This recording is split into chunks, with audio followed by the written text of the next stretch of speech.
मैं रुबिला खंडेलवाल हिंदी ज्ञान चैनल में आपका स्वागत करती हूँ। बच्चों, आज हमारा टॉपिक है रा के विभिन्न रूप।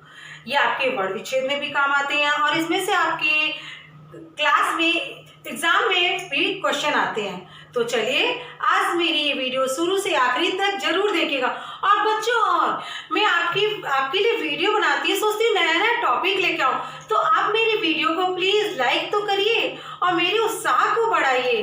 प्लीज मेरी वीडियो को लाइक करिए, शेयर करिए और सब्सक्राइब करिए और कमेंट भी करिए कि आपको मेरी वीडियो कैसी लगी। चलिए स्टार्ट करते हैं।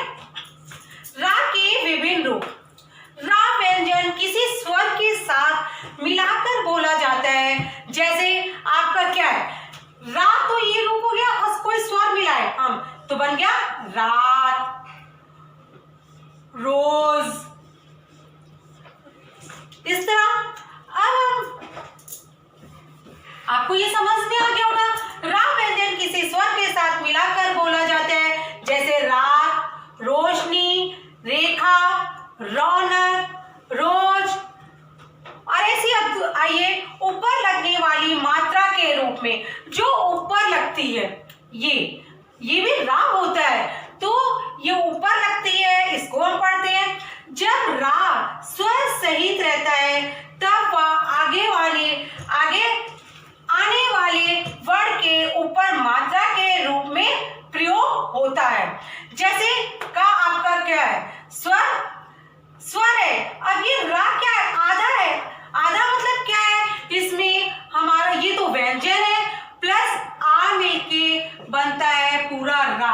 लेकिन जब इसमें स्वर नहीं होता है, आ मतलब ये स्वर नहीं है, तब ये बन गया आधा रा। इसमें क्या बोला है, जब रा स्वर रहित होता है मतलब आधा हो, जब ये आधा होता है तो ये ऊपर के रूप में प्रयोग होता है। अब जैसे बना का क्या हो गया आपका व्यंजन, रा ये आधा है और माँ तो क्या बन गया क। माँ के ऊपर रा आ गया तो बन गया कर्म। ये स्वर रहित था मतलब आधा था तो ये ऊपर आ जाएगा तो बन गया कर्म।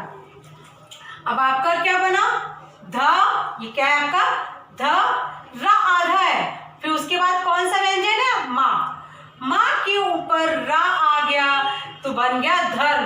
क्या ये आधा है, स्वर रहित है तो ये इसके ऊपर आ गया, आधा होता है तो ऊपर आ जाता है तो बन गया हमारा धर्म। आधा मीन्स इसमें स्वर नहीं है। अब हम पढ़ते हैं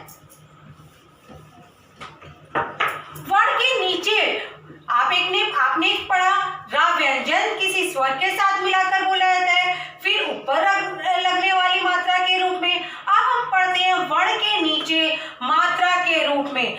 कैसे, जिसमें आपका ये होता है ऐसे, जैसे आपका बना प्रकार, तो प्रा आपका रा कहाँ है, ये है ना, इस तरह। अब हम पढ़ते हैं जैसे का क्या है, आधा है। यहाँ पे का क्या है, आधा है। यहाँ रा पूरा है और माँ तो हमारा क्या बना का, ये आधा था ना तो रा पूरा है तो यहाँ पे आ गया क्र म।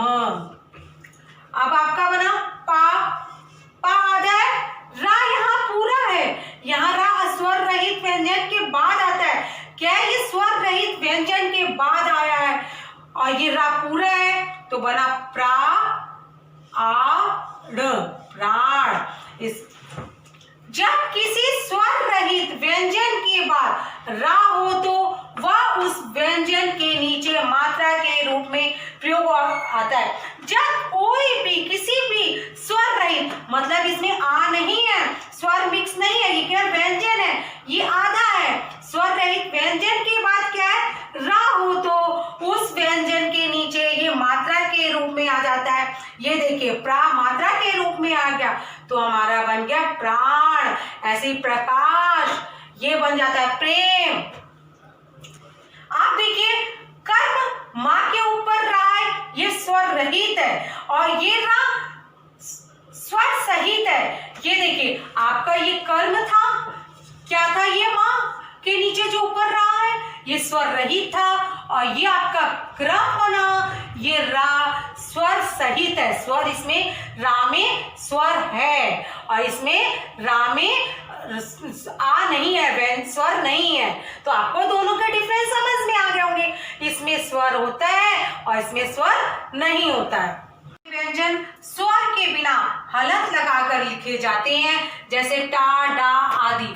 इनमें रा की मात्रा हलंत के साथ लगती है, तब इसका रूप इस तरह बन जाता है। जैसे गोल गुंडी वाले आपका ट, ड, ये क्या है, गोल गुंडी वाले हैं, तो व्यंजन स्वर के बिना हलंत लगाकर लिखे जाते हैं। जैसे आपके नीचे ये बन गया, तो क्या बन गया, ट्रक। ये नीचे ऐसे बन गया, ड्रम। तो आपका टा आधा है, रा ये पूरा है, और का क्या बन गया आपका, ये ट्रक। अब ये क्या बना, डा आधा है, नीचे हलंत है, इसका मतलब ये क्या है, ये व्यंजन आधा है, इसमें स्वर नहीं है। और रा पूरा है प्लस मां, तो क्या बन गया बच्चों, ड्रम। अब री स्वर भी मात्रा के रूप में प्रयोग होता है। इसकी ध्वनि री की तरह होती है। जैसे आपने बोला कृपा, री की आवाज आ रही है, हमारी ध्वनि किस चीज की निकल रही है, री की। गृह, री की आवाज आ रही है, तो इसकी ध्वनि री की तरह होती है। जैसे ही का है, का के नीचे हलंत है, तो क्या मतलब इसका आधा है, तो क्या बना आपका, का आधा था, इसमें री आ गया, तो बन गया कृपा। अब गा के नीचे हलंत है, इसका मतलब इसमें स्वर नहीं है, ये आधा है, तो बना गा, गा के नीचे री आ गया, आपका री आ गया, फिर हा बन गया, तो क्या बन गया, गृह। ओके बच्चों, अब आज आपको समझ में आ गया होगा रा व्यंजन के विभिन्न रूप। आप मेरी इस वीडियो को शुरू से आखिरी तक देखिएगा, तो बच्चों आपको ये विभिन्न रूप समझ में आ जाएंगे, तो आपकी कभी भी गलतियां नहीं होंगी। और आप मेरी वीडियो को लाइक करिए, शेयर करिए और सब्सक्राइब करिए।